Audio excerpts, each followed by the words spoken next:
Welcome to the Blueprints Podcast. I'm your host, Dr.Jelani Reid. Today I'm joined by a special guest, Keron Rose, a digital strategist, media host, columnist, and we can go on and on and on. Keron has spent decades training and teaching and helping Caribbean professionals and businesses become and be prepared for the digital world. But more importantly, helping persons to rebuild and retool themselves for the ever-changing world and its possibilities. This is the blueprint of Keron Rose.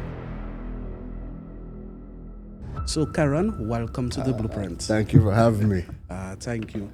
So, Keron, what you're doing is something that is out of the ordinary as it relates to being a born Caribbean individual, somebody from Trinidad and Tobago who would have migrated and who is, I guess, determined to challenge the status quo. Yeah.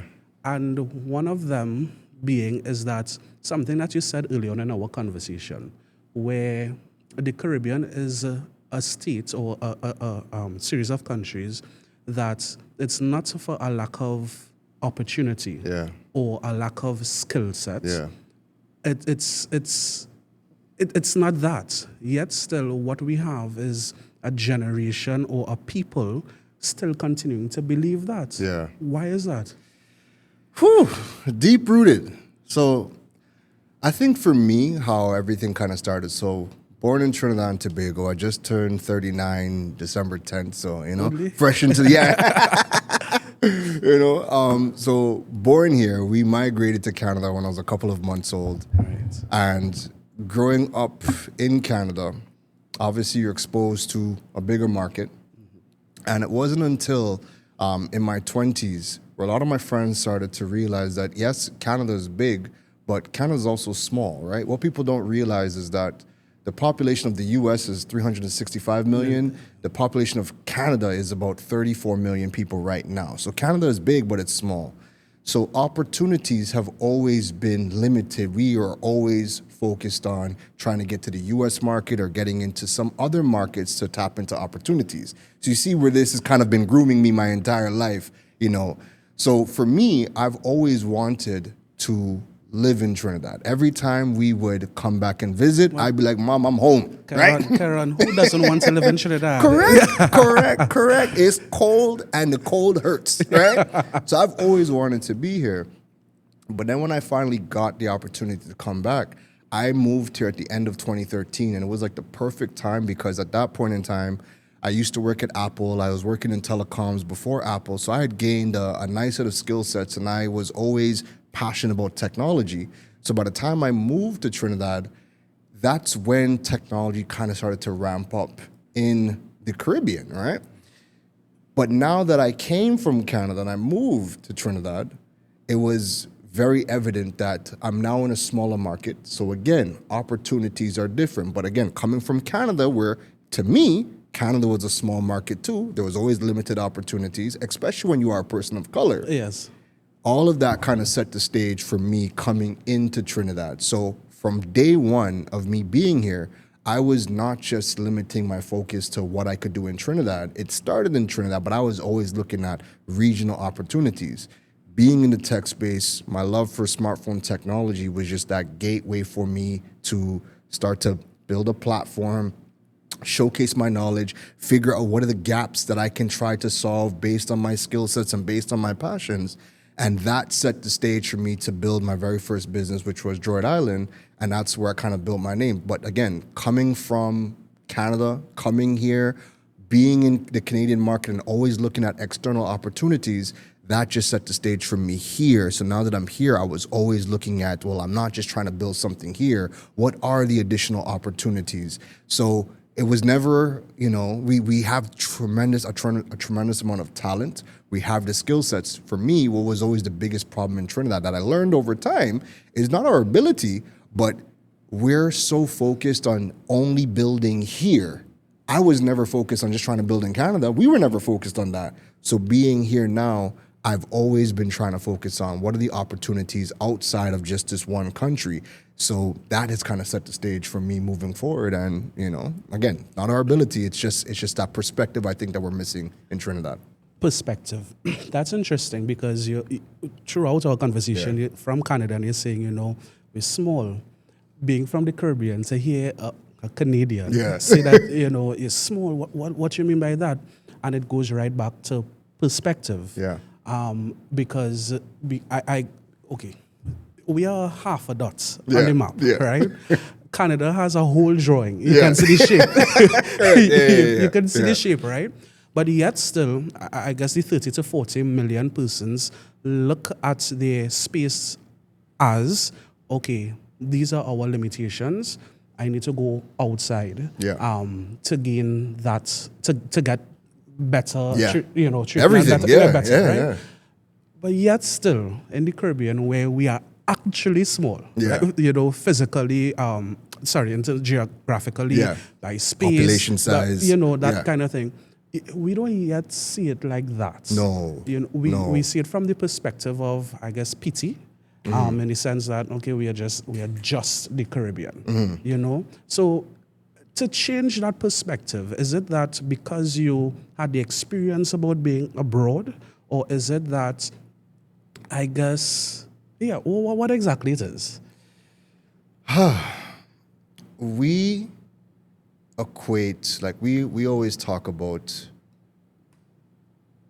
building here out of patriotism, right? Yes. But I think there's patriotism in a variety of different forms. Like, to me, there's nothing more patriotic than a Trini leaving Trinidad and planting the flag in a place that has never heard of Trinidad and Tobago, right? I go to countries now, and I'm fortunate to go to countries now like Vietnam, Cambodia, and obviously I'm a person of color, so people, the first thing they ask is, hey, where are you from? I'm like, Trinidad and Tobago. They're like, is that in Africa? I'm like, no. I'm like, the Caribbean. They're like, the Caribbean? Where's the Caribbean? I'm like, Jamaica? And they're like, yes, Bob Marley. Or they're like, no, I don't even know where Jamaica is, right? And now you have these conversations and you're expanding their worlds. And again, a lot of people, like, especially in Asia, are very curious beyond their own surroundings, right? So for us,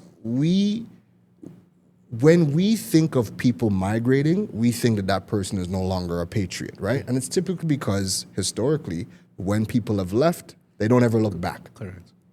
But now we live in a very different world now where there is global opportunities that you can tap into from any and everywhere.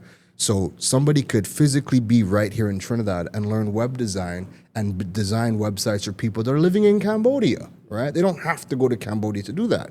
I think one of the biggest challenges that people have, or again, perspective, is that if you leave, you're no longer a patriot. But it's not until you leave and you go and live, not vacation, but live in some of these other countries, can you start to see how things are happening over there. So I'll give you a good example, right? Now that I live in Thailand, we know that technology can solve a lot of problems. However, historically, the Caribbean and Trinidad and Tobago is very tech averse. We go into a grocery store, what is usually empty? The self-checkout line, because we don't even want to touch that, right? Yes. But we will say things like, we can't introduce technology because what are the older people going to do? What are the non-tech savvy people are going to do? But guess what? When I'm living in Thailand now and I'm watching people in their 80s go to an ATM machine to take out cash, and they don't even pull out a bank card. They pull out their cell phone, they scan the QR code on the ATM, and they tap how much money they want in their phone, and cash comes out. And you cannot tell me that the people that are in their 70s and 80s living in Asia, they can do it, but we can't do it? What's the difference? So these stories that we tell ourselves, I think, are holding us back. But again, if people don't want to leave mainly because they feel like if I leave, I'm no longer going to be a patriot, and I Trinity to the bone, so I'm going to stay right here. But you have to leave and get that perspective, get that skill set. But now we live in a time where you can bring those things back, and now you can start to impact change locally. But again, you're not limited to the opportunities here, because even when you bring that perspective and that skill sets back, even if the local market might not accept your skill sets and your experience because this is how we've always done it, we're not going to change, cool.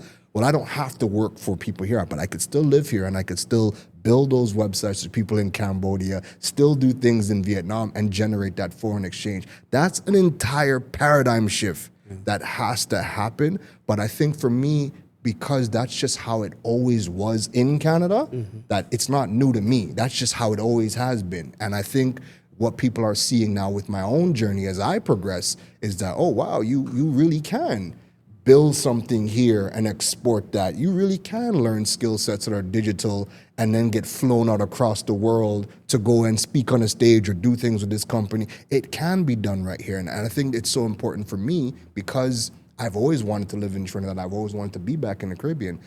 I don't use my Canadian passports for anything. I use everything I do, I use on my Trini passports, my Trini bank accounts. That way, that forced me to learn the systems, learn all of our problems, find the workarounds. So now when people are saying, Keron Rose, well, everything that he is doing is not because he's a Trini Canadian. No, he's actually using everything that we have available right here. So what is our excuse then? And I don't give anybody an excuse because if I can do it and I'm using every single thing that you have right here too, and you've been here your whole life, the only thing that's different now is just the perspective that I have coming from Canada and being here. So the question, therefore, is this what you're asking us now to consider? Yeah. And that is basically stop thinking of being a Trinbagonian as just being on the dot on the map, right? Yeah. Start to think of being Trinbagonian as an identity in the global sense. Yes. Right? But is that only for an individual that is in technology, or is it for any individual who probably a medical doctor or an engineer or let's say about the individual who was trained in a particular career path and is opting now to change careers? You know, who is it really for? It's for everybody because the world is different. The world that we saw in 2025 is not the same world in 2024. Correct. Everything has changed, but we have historically, this is how we have done it, and this is how we will continue to do it. We don't like change, not just in Trinidad, but across the Caribbean, which is why you could go away for 20 years and come back and be like, wait, boy, it still looks the exact same, right? It still looks the exact, and we feel nostalgic. So it's a 50-50 thing where, you come back and again, the nostalgia, and we love that feeling of coming back home, whatever the case is. But in order for things to be nostalgic, it has to stay the same. Correct. So you're not really seeing the progress that needs to happen. So what has to happen now is we need to start rethinking everything. The world is different. We cannot continue to do things how it has always been done because the world is changing, and it's changing at such a rate that we have never kind of kept up with. So if the world was changing every 10 years before, and we were adverse to that, now you throw in artificial intelligence, machine learning, just the maturity of technology. Now it's impacting change across all sectors, agriculture, medicine, right? Everything is being changed due to new technology. And so the changes are being seen and felt at a rate that we have never had before. And now one of the biggest skills that everybody has to learn is learning how to learn. How do you continuously learn to keep pace with the rate of change? That's a skill set that you have to master, but that's a skill set that we've always ran away from. So perspective, moving to Thailand, before I decided on Thailand, I was looking at Colombia because I still wanted to be in the region. Yes. But then I thought to myself, for my own personal growth, coming from Canada, I came with a wealth of knowledge and I was able to pour into the region, but I have to be poured back into as well. So in order for me to be poured back into, and I'm in the tech space and I want to continue to be in the tech space, I need to figure out how am I going to get somebody or something to pour back into me. So when I decided on Asia, I was like, well, if I'm in the tech space, I got to go to the tech capital of the world, right? And even though China's a bit more costly, I decided on Thailand because Thailand gave me everything I needed. And then Thailand's a 1-hour flight away from China. Cost me $100 US to go to China, return flight. Yeah, return flight, $100 US. So it's easy to get to.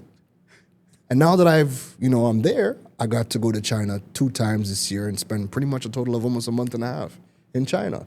getting brought around with Huawei, getting brought around with the Chinese government. And I got to see things that I would have never have been able to see if I was still in my comfort zone of living in the Western world. But now that I'm over there and I'm getting the privilege to see a lot of these things, now I can experience it for myself, and I can now bring that information back and say, hey, TNT, we have work to do. Yeah, we're doing it. But not just from a perspective of criticism.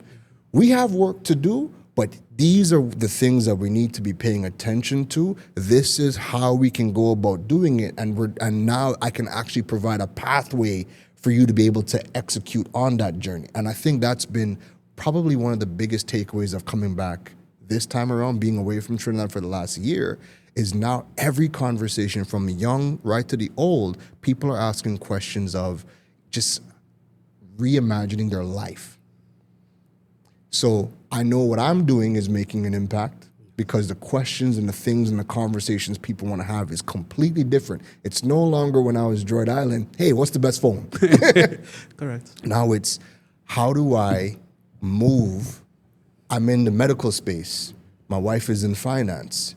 What are the opportunities like? How can we design a lifestyle on our own that allow us to now bring our kids and now put ourselves in a different situation? These are the conversations I'm having now. And the fact that I have that experience now, and I could say, okay, this is what you got to do, or this is who you need in your life to help you do this, or whatever the case is, it's very different. But again, all of that is needed, because now that I can tell you how to go to Vietnam, I can tell you how to come to Thailand to get that perspective and experience, you can now get your own insights, your own experiences now. So now when you're looking back at Trinidad, you have a bigger impact than you could have ever have if you have never migrated and lived somewhere else. So the question that follows up from that then is, how does one prepare oneself? So let's just look at a doctor who wants to now be that digital nomad, who wants to now probably remain in Trinidad but be of service or export talent. All right. How does one prepare to do something like that? It starts with being okay with just asking the question, because I think what happens a lot of times is that people will come to me and ask that question and expect me to have all the answers. And I'm like, bro, I'm not even in that space. I don't even know what the opportunities look like for your space. But you know what? Did you jump on Google and ask Google? No. Did you jump on ChatGPT or Google Gemini or Perplexity or any one of these incredible tools and ask the question? No, I never thought of doing that. That's where it starts. Because you know what? Before I moved to Trinidad, the only thing I knew was my grandmother, my family is here, so I know I have a roof over my head. But when I landed here, I started to ask the questions online on Google, and I realized, wait a minute, there's nobody talking about technology. Well, if no one's talking about technology, where are people learning about technology in the Caribbean? And because I asked those questions, I got to see those gaps. I then started to realize the better questions I asked allowed me to get better responses, and that gave me my pathway. So no one's educating about technology? Okay, well, I can do that. Okay, but then how do I do that? I got to blog. I got to create video content. Well, how do I blog? How do I make video? So the more questions you ask, and again, you're doing it in spaces that feel good to you. I'm passionate about technology, so it started with that. And that just kept leading me down the road. Similar to when I decided that, you know what? I've been in Trinidad for 10 years. I myself feel stagnated because I've been pouring and pouring and pouring out. Now it's refill time. I need to get my own knowledge. I need to put myself in a better position. There is no person I could just call and be like, hey Jelani, how do I get to Thailand? Right? Yeah. Jump on Google. One Google search. What are the top destinations for digital nomads? That gave me a list of 20 countries. I took 2 months looking at Spain, looking at Colombia, looking at Bali. And right around the time I was spending time looking at Bali is when Thailand announced their new digital nomad visa, the DTV, 5-year visa. And that popped up on my radar because I was searching for digital nomad content. So now I'm like, wait a minute, I've never even thought about Thailand before. Never even thought about Thailand. And the minute that 5-year visa came up, I researched that. Then I started to look at cost of living. And the more research and the more questions I asked online, the better the information that kept coming back to me to now make a decision. And then after deciding, you know what, I think Thailand gives me the best possible chance of personal development, building my business, because now it's a lower cost environment. Once the DTV visa became official in August 2024, I applied. It took me 2 weeks to get it. And by the third week, I was on a plane. I done sold everything. So that's the next thing too. When you get the information, how prepared are you to act on the information? Or are you just going to sit there? So I am somebody where I am willing to take the risk, because also staying the same and not doing anything is a risk. And that risk is even greater than before, because we know the old world and the old way of doing things is no longer viable. So when you have the information, how prepared are you to act on it? And at the end of the day, guess what? I could go to Thailand. I could fail in Thailand, but I could always come home. And people often forget that they have that out. You could go out there, get the experience.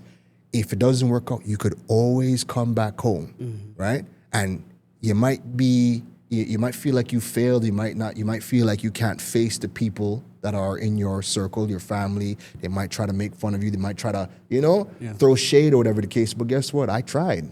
I can say I went out there. There's not many people that I know, even back my friends in Canada still follow me.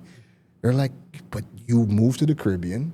Now you're in Asia. Like, what is this guy doing that we're in? So how people view me in Trinidad is the same way that my people back in Canada look at me. How is this guy doing this? And it's just simple. I'm willing to ask the questions. I'm not willing to sit back and wait for people to give me the answers or to give me the opportunities. I will find my own way, and I'm finding it. And now that I'm looking back, I'm realizing, oh, crowd, there's a crowd behind me, and everybody is, how did you do this? But guess what? I have the experience now, and I can pass that information on. You said something, asking the questions. Yeah. And it has me, my mind running on that. And I'm wondering, is it that we, the citizens of the Caribbean, are victims of our own culture? Why am I saying that? Because in terms of our normal upbringing, you do as you are told. There is a structure that we must all go through: preschool, primary school, secondary school, university, government job. And because of that, that inbuilt system into us from generation to generation, Keron asking us now to question the status quo that, I guess, as you said at the beginning, this is what we have always been doing, and some may say this is what has worked for us. Yeah, well, what do you think? Is it that our culture has caused us to be in the position that we're in? Yeah. And it's the same thing in Canada too, right?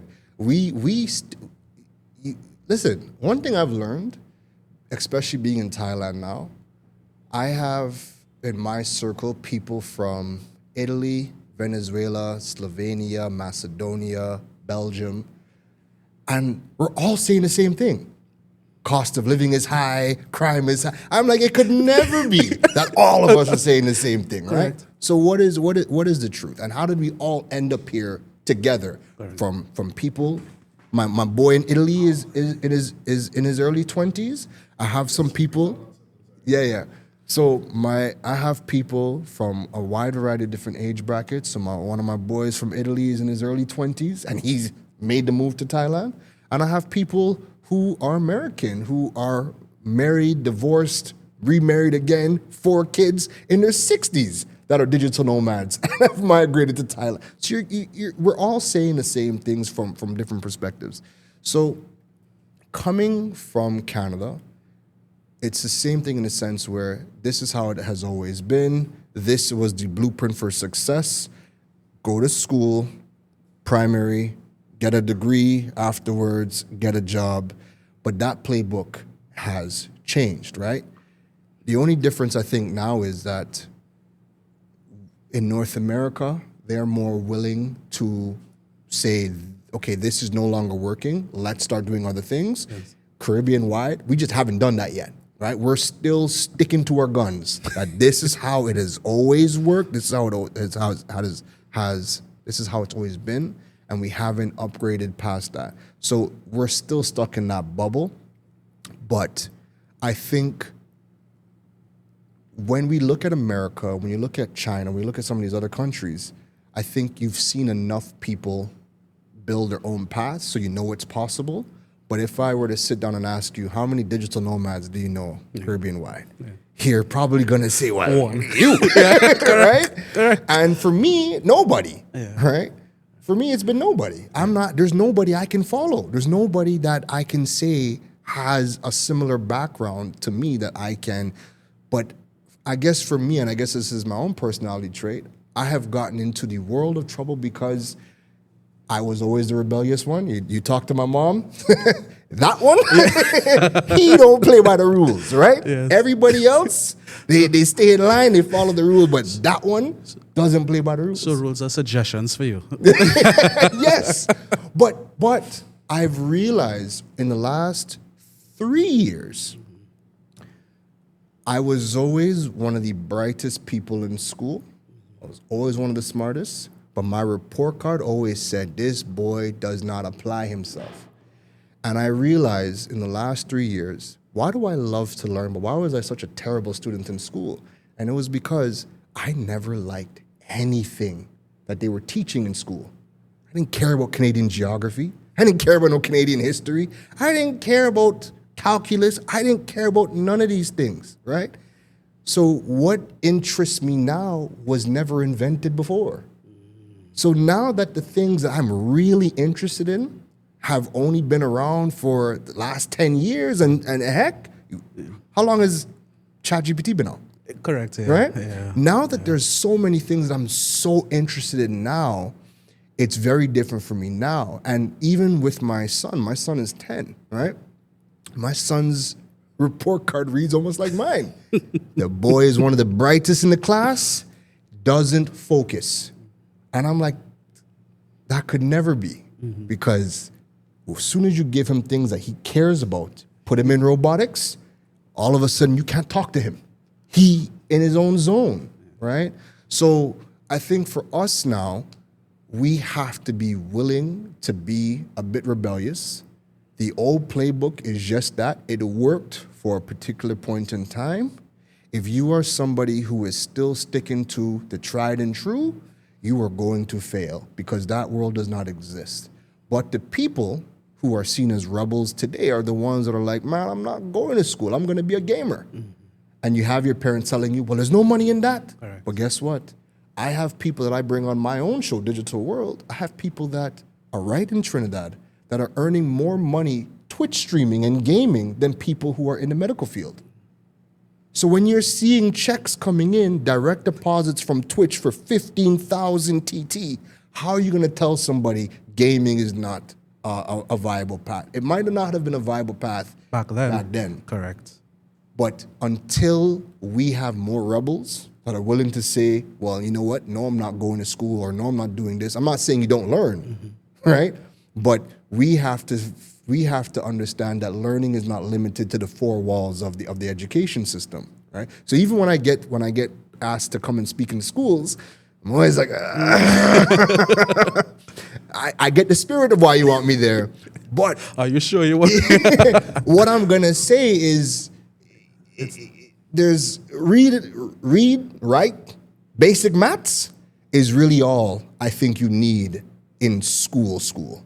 And I think after that, now we got to start figuring out what are some of the new career paths. I would love to see a curriculum on gaming, whether we're building the games or whether we're teaching people how to game. Because you know what? When I was in China in September, one of the courses in university, and I'll show it to you afterwards, was live streaming e-commerce on social media. Come to man. You have a whole university curriculum with the cameras, and they're showing you how to live stream on social media and sell. That's a course. Wow.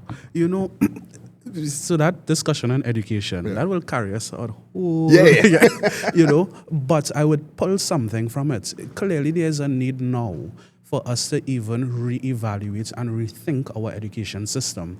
I remember coming across a documentary where they said our system was created for factory workers. Yeah.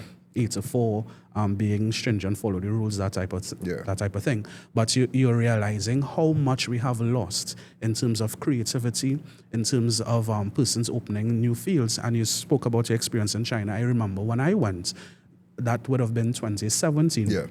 They were teaching us that regardless of whatever university degree you go there to learn, entrepreneurship was a course. Yeah. Because the Chinese government accepted the fact that there was no way they will be able to create jobs for their population.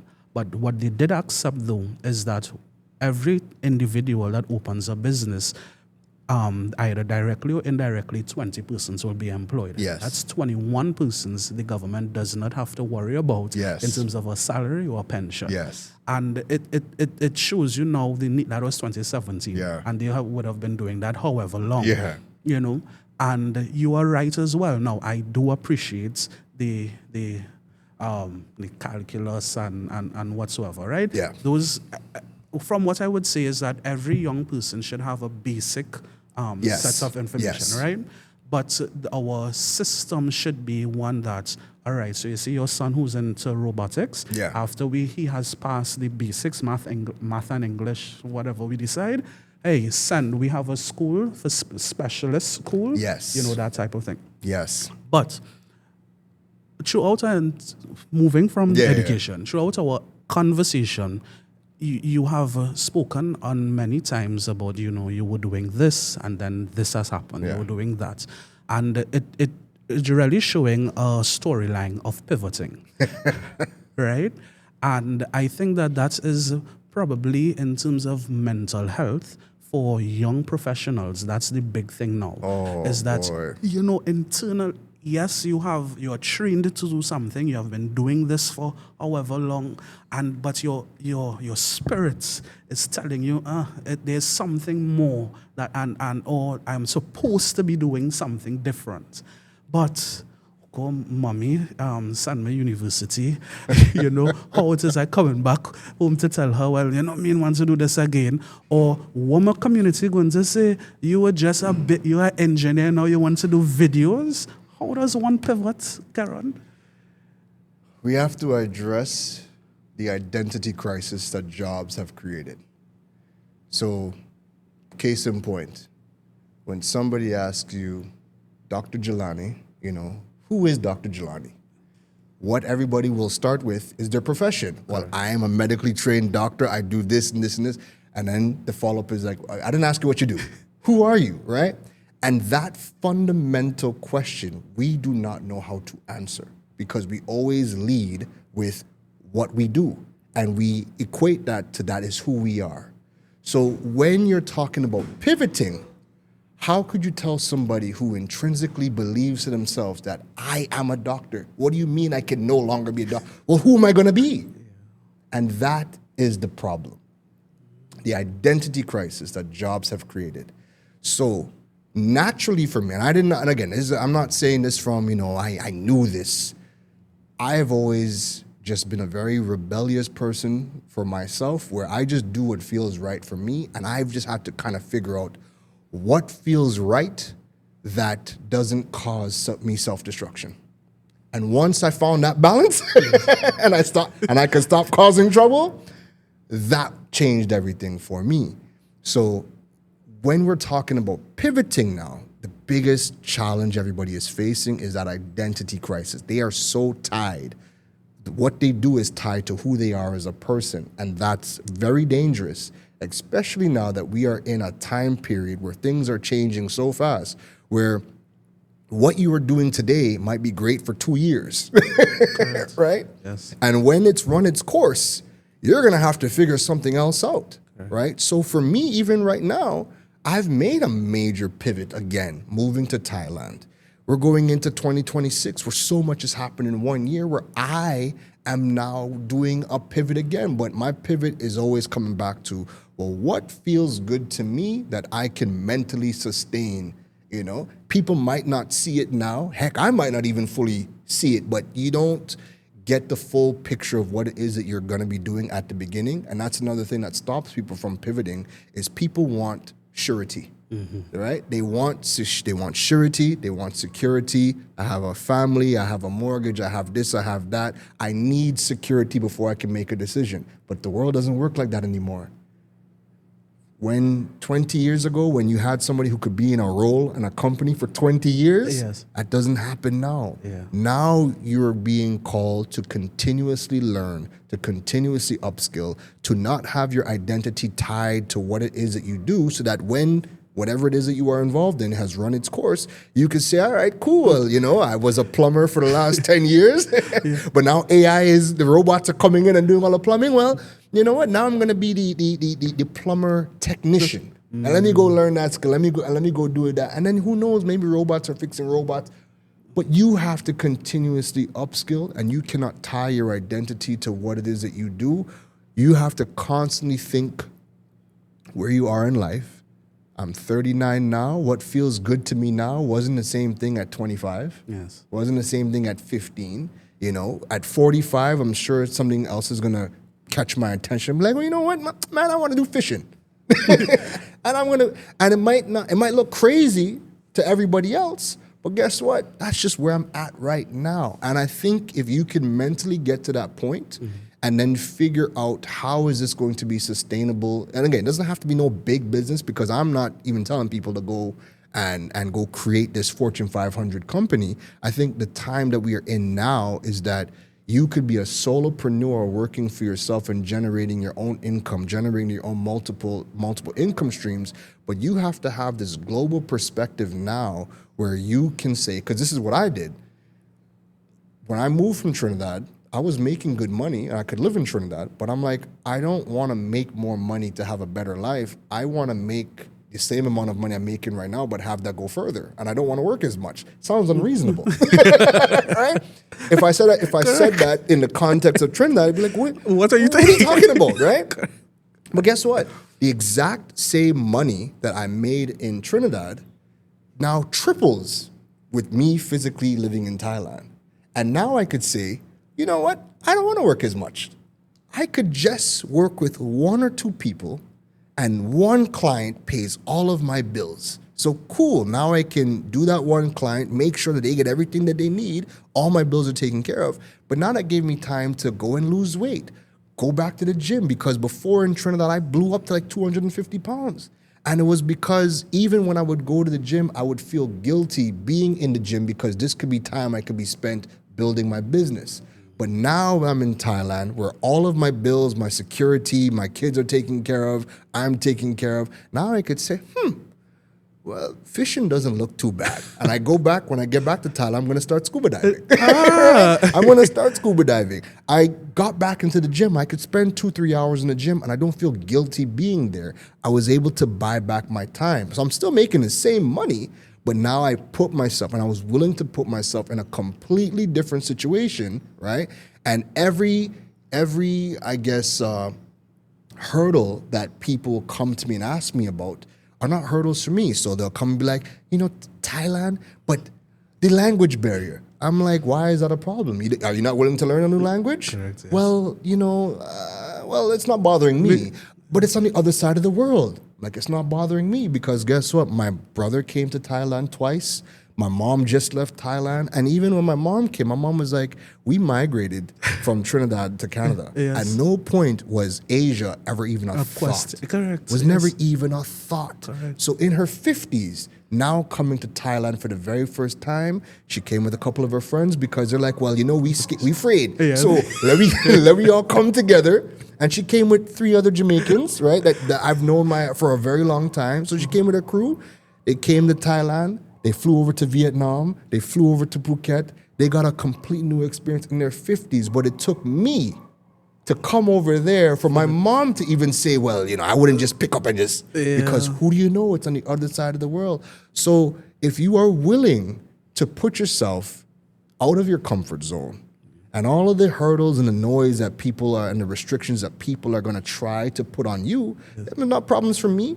And again, I understand that you're speaking from your own trauma, your own lens of the world.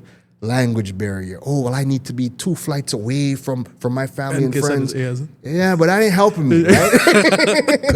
That ain't helping me. So I can do what I got to do, and I'm doing that, and I could always come back. But again, I'm willing to do that. You know what is interesting? From the beginning of our conversation to now, I'm seeing when you said, when your mom is the pointed Keron, she says, see that one? Yeah, because you're disrupting everything that we know through and there in the Caribbean, and then you're also saying something as well. Any disruption of what we are accustomed doing. Yeah. You are saying that growth and progress is right outside of that. And that is interesting. And it goes back to something. And I'm happy that you worked Apple because I'm an Apple fan. Yeah. And, Steve Jobs said, here's to the crazy ones, and that's such it's a powerful statement because let's think about it, Keron. Yeah. As a young person growing up, and you'd realize I'm constantly bringing it up from our perspective, right? Yeah, for sure. We are so built to follow, what has been set for us. Yes. Right? That structure. Yes. That the rules of engagement, what you're supposed to do, what you're not supposed to do, even what you're allowed to question, right? And what you're asking us to do and what you have done and demonstrated is that, hey, Keron is only Keron because he said, I don't want to hear about that, You understand?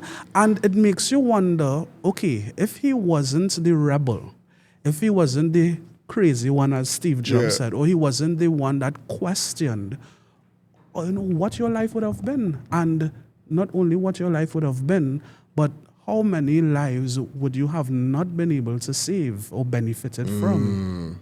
From you just being a crazy what? Yeah. Oh God. Yeah, no, yeah. You know?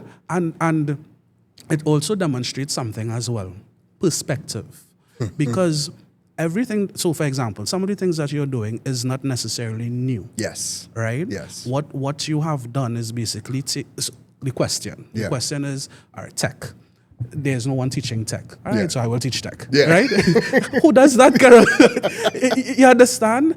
And I truly hope that this is something that our listeners are able to pull from. Yeah. Because, we are limited by norms. Yes. We are limited, another thing that is big on, we are so dependent on what people have to say about us.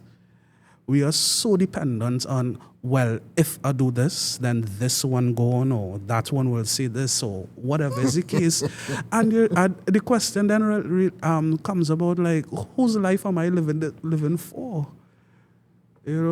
That is the greatest limitation that people accept from the outside world. And you're not living the life for yourself anymore. You're living life for everybody else. And I think for me, I got relics because you couldn't get me to sit down and study math. You couldn't get me to do things, whatever the case is. And I think over time I learned that my own internal instinct was I just did not like doing a lot of these things. And once I figured out what it is that I liked, I'm now going hard at the things I like. But truth be told, a lot of those things would get people licks today. Yeah. Right? Correct. What you mean you're not going to university? Correct. What you mean when I had my daughter, I quit university, right? And I quit university, funny enough, right? The reason I quit university first year, I was in computer networking and system technology, right? Right. And there was a course I hated, and it was web design, right? It was web design because we had to code and build out our websites from Dreamweaver, and we had to code everything. But Jelani, I build websites now. I build e-commerce websites. Yeah. I do search engine optimization. I do digital marketing. Everything I do starts with websites now. And I quit university because I refuse to do the web design course and learn how to. I hated it, right? I hated it. So because I hated it so much, I could never commit to it. And this is what we were talking about offline. we complain about service so much in Trinidad and the wider Caribbean because there are just, truth be told, we have more people doing things that they hate. And they're doing it out of necessity, but at some point, you're gonna break, right? I cannot will myself to do things that I hate. I rather figure out how do I do the things that I love. And even if it doesn't make me as much money, because trust me when I say, I turn down more money than I say yes to. And I'm okay doing that because I know me. Yes. I know I could say yes to this and I would hate every minute of it. And if I hate every minute of it, I'm never gonna give the best version of myself, and then the end result is probably not gonna be good. And at that point now, everything about my portfolio comes into question. But now when you look at my body of work and you're like, oh my, he makes this thing look effortless. Yes, because I'm only saying yes to the things I like, right? Not necessarily to the things that make a lot of money, but that's a balancing act. And this is where me just being me comes into play. Because I don't want to say yes to make more money to be able to increase my quality of life to live in Trinidad because the cost of living is rising. It's still much cheaper than where I'm coming from in Toronto, but I know for a fact I'm not moving back to Toronto. I don't want to do what I have to do to survive over there, right? Correct. And the world is a very big place. Right. So now I can sit here and say, well, I don't want to work, and my mom laughs all the time when I tell her this. I'm like, I don't want to work Canada hard ever again. Forget that, right?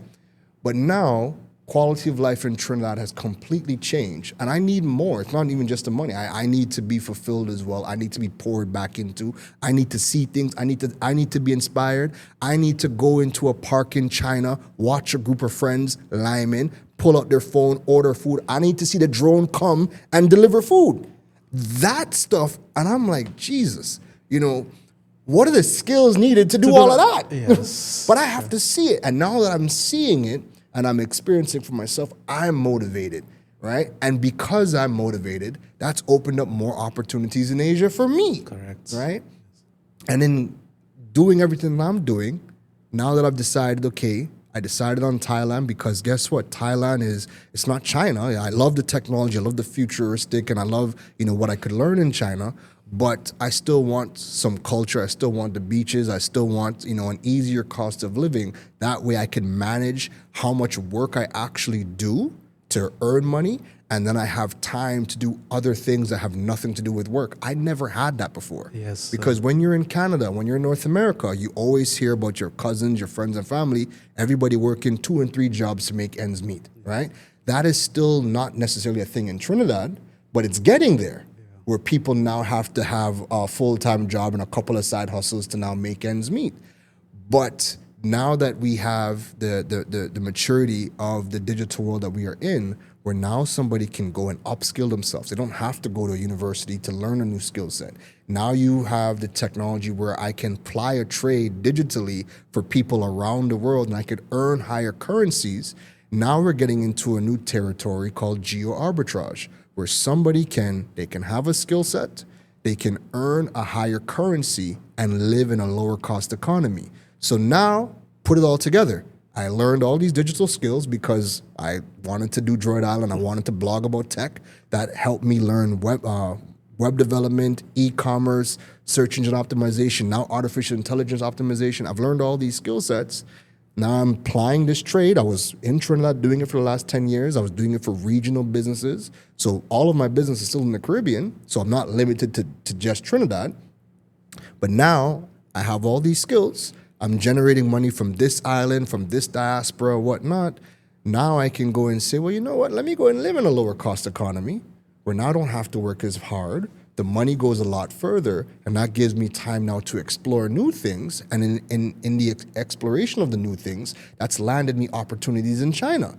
So now the next version of whatever the heck I'm building has China in it. And that could have never have happened if I never left Toronto. Correct. That could have never have happened if I never left Trinidad and Tobago. So I'm putting myself in these situations, and again, you're figuring out how do you balance everything, and that's something that people just don't do. The first thing we ask is, hey, Keron, well, what's the job market like? I'm like, I don't know. I'm not looking for jobs, right? I'm looking to stack skills so that I can generate income from those skills. Yes.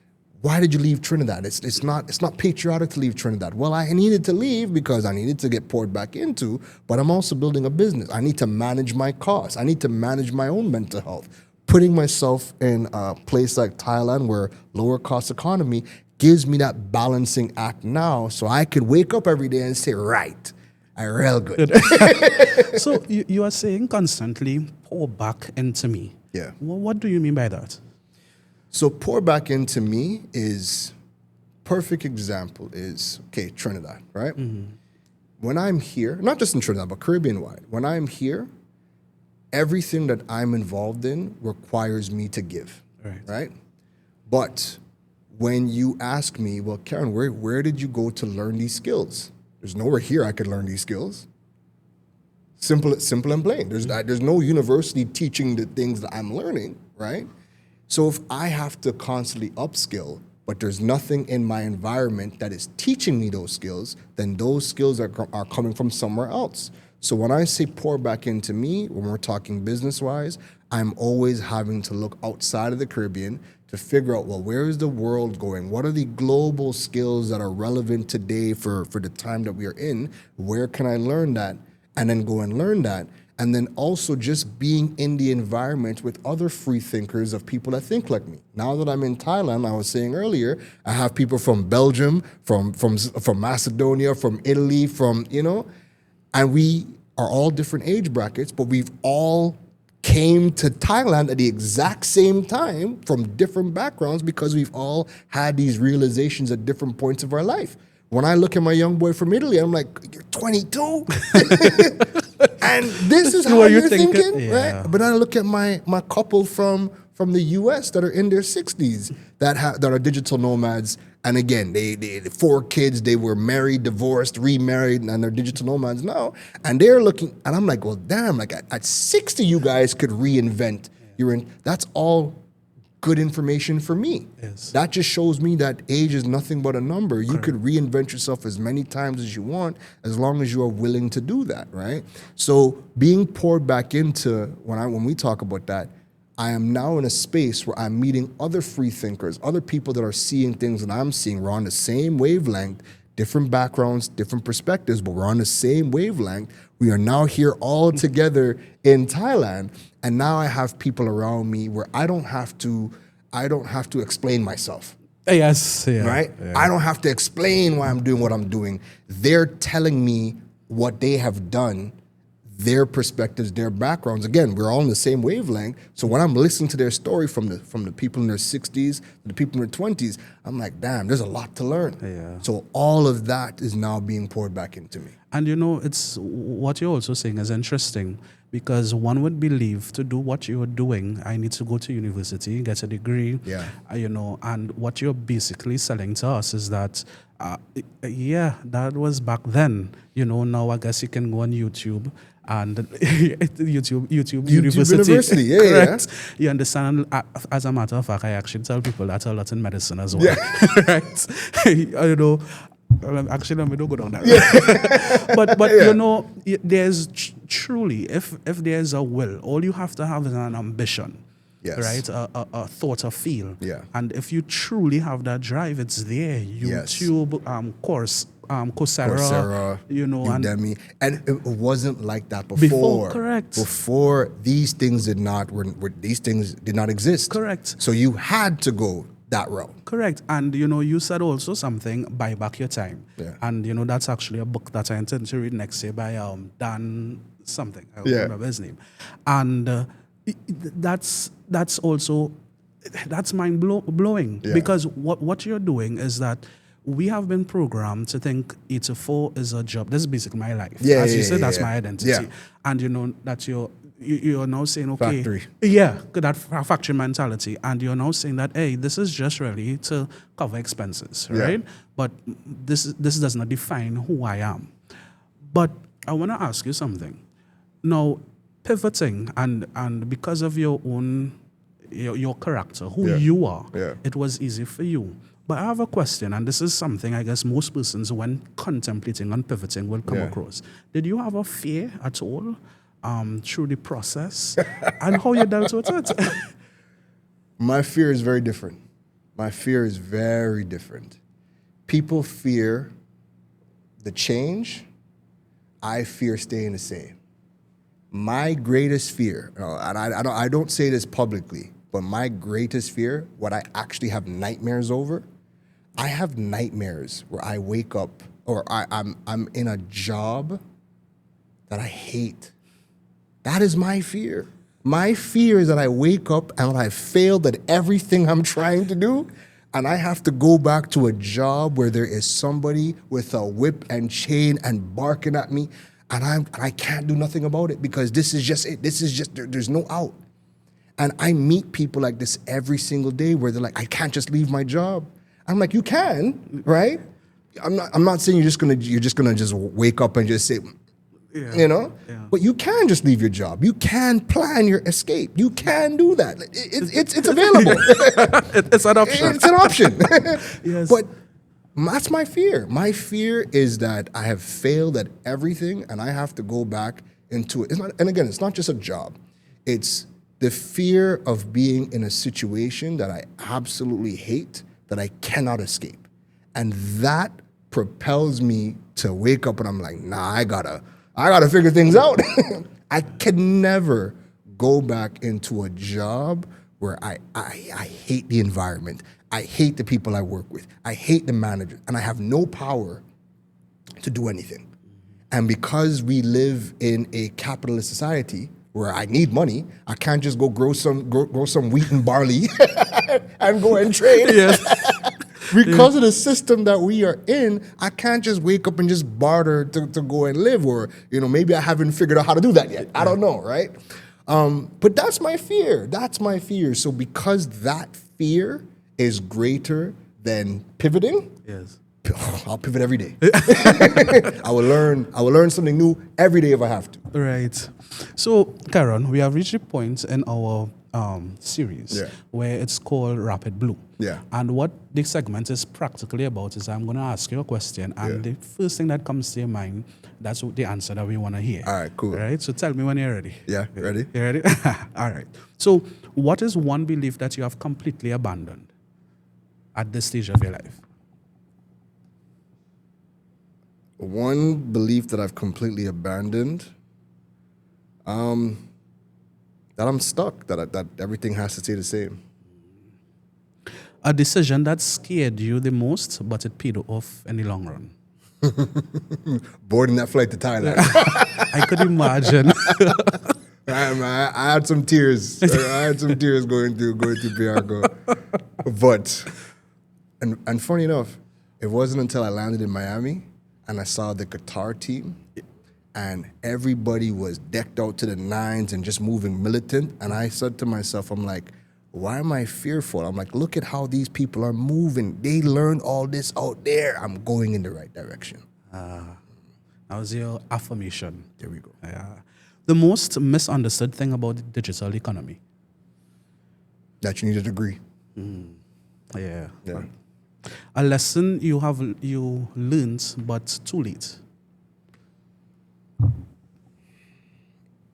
I don't think I have one. I'm young. I'm alive. Yes. I don't know. Well, that's an answer. I don't have one. Everything that I think that I could have learned earlier, I'm always reminded, no, I learned at the right time. Yes, that's something for me as well. Yeah. Visibility or credibility? Credibility. Now, if Keron is to go back in time to younger Keron, and you can speak to Keron, what is one piece of advice you'd give to him? Rebel, but don't self-destruct. Find that balance. And even that's difficult because some of the greatest lessons that I have learned have been through the worst Of situation. Yeah. worst times, the worst situations that you go through that you're like, I don't mind, I'm cooked. I'm not gonna rebound.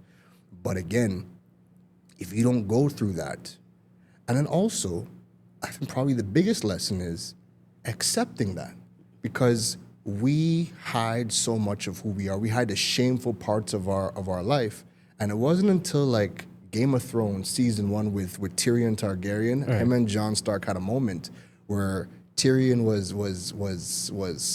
making fun of him for being a bastard. And he's like, listen, you need to wear that as a shield of armor. And he's like, the minute you learn how to do that, nobody could attack you for that. Again, something as simple as that. And I'm like, yo, that's true. Because at the end of the day, right, now that I'm here and I'm doing what I'm doing, there's nothing about my past you can shame me for, because everything led up to this moment. And those things you tried to shame me for, well, I had to go through it. Yes. I had to get those lessons. I had to get those gems, because that is what is helping me now today. And again, that's not something that people learn, and that's also not something that people are willing to accept. I'm accepting it. I couldn't be happier. Life is going good, and I don't need to go on social media to go and, I feel good. I look good. I feel good in everything I'm doing. You're very much secure in yourself. Very much. What are you still trying to figure out? How to sell coconut water and not pay all my bills. Because, as much as people know me in the tech space, I've never craved simplicity more than I do now. And I know, and I joke with people, and I tell them, like, I'm going to sell coconut water by the beach one day. And I don't want to have to think about anything else. Oh my gosh. So now, just bringing it back to the Trinidad and Tobago context, right? What for somebody, let's say we are starting Trinidad and Tobago from scratch. Yeah. But in 2025, getting ready for 2026. Yeah. What are some non-negotiables as a society we should have where the digital economy is concerned? Negotiable number one, and this is something I learned back at TELUS. This is like my first real corporate job when I was 19. We had there was an employee tagline. Every company has their own tagline, right? But for the employees, the tagline was "Embrace Change," right? And I remember, again, we're in telecom, so things are changing all the time. I remember one day I had finally learned. This might have been like the third month into the company. I had finally learned all the products, all the features of the phones. I could just rattle them off, right? I didn't need no pamphlet. What you need? What you doing? Man, I got. And I remember I came in and half the lineup was gone. All the prices changed, the plans changed. And I remember going to my boss. I'm like, how could the company do this? Why would they get rid of the Blackberries? Why would they get rid of this? And he's like, Keron, come. We went into the back room and he pointed to the wall and he's like, what does that wall say? What is the tagline there? I'm like, embrace change, but how does that help me now? Yes. I memorized everything. And he's like, and guess what? You're going to have to continue memorizing everything. You're going to have to continue. Embrace change is a non-negotiable, and that's something that if we do not do in Trinidad and Tobago, embrace the change of where the world is going, we're going to be stuck in a world that does not exist, and that world is just widening faster and faster. I appreciate that. Yeah. Honestly, embrace change.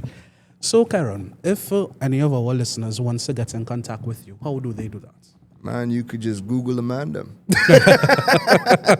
Sure. You honestly, you want to get in contact with me, go to KeronRose.com. It's Keron Rose on every single social media platform. Email is always the best because DMs are DMs and they flood. So, if you want to get in contact with me, info@KeronRose.com, or just go to my website, go to the contact page and reach out to me there. Yeah. And my last question, and I guess this would sum up everything.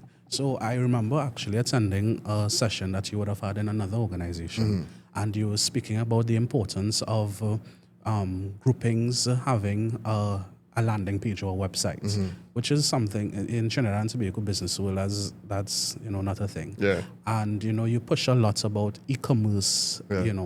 If a young person listening in Trinidad and Tobago, or any island in the Caribbean, wants to set up or is thinking, what? Keron said, take the risk, be bold, and go forward. How does one start up something like that? You first have to be willing to ask the question, and not to a human. Go on Google.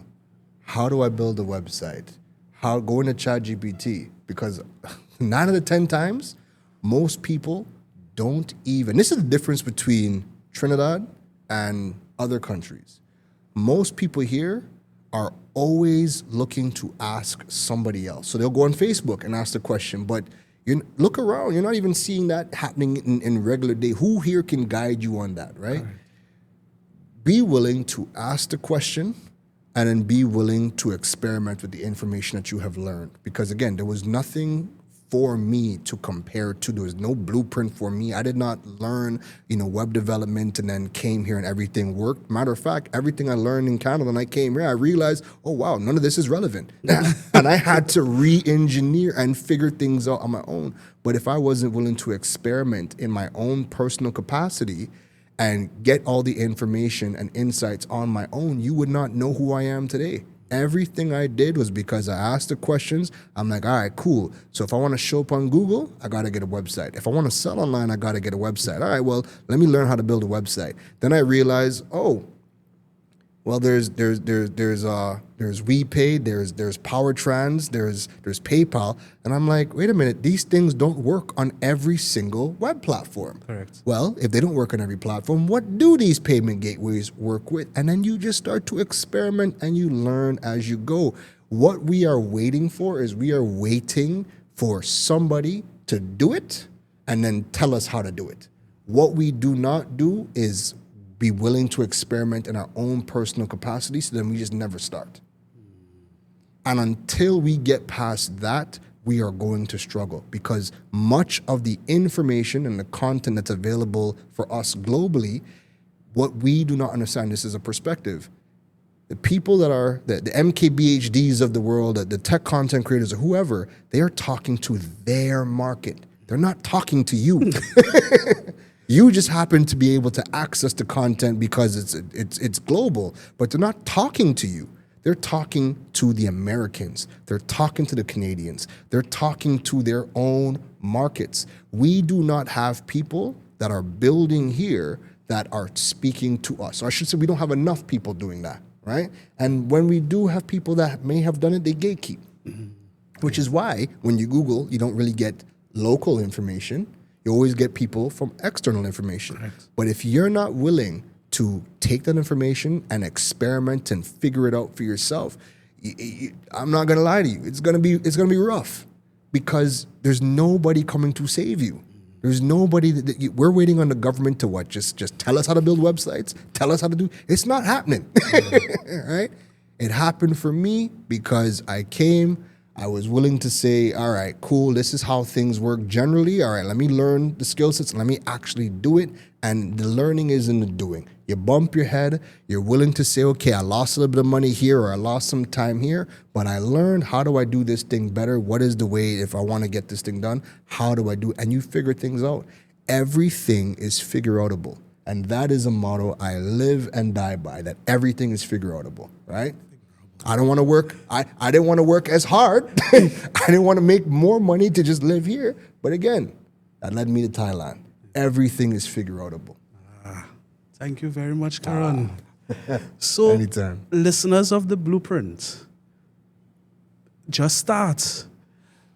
One of the most important things that we have learned from this conversation is that of perspective, that of being very much comfortable with self, that of challenging the status quo and understanding that saying where we say no man is an island of his own is not just to say that we need each other, but it is to also say that Trinidad and Tobago does not exist in the world by itself.